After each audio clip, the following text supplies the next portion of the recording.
To change your iPhone font style, all you have to need, go to your browser. In browser, search for font style generator. Search for it. As a search results, here you will find lots of websites to generate fancy fonts.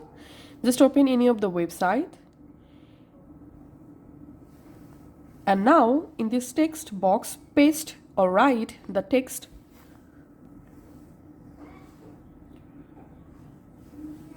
And now scroll down.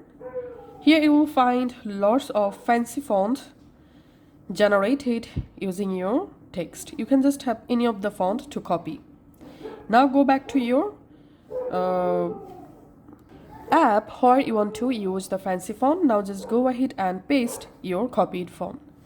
So that's how we can actually get fancy fonts in our iPhone.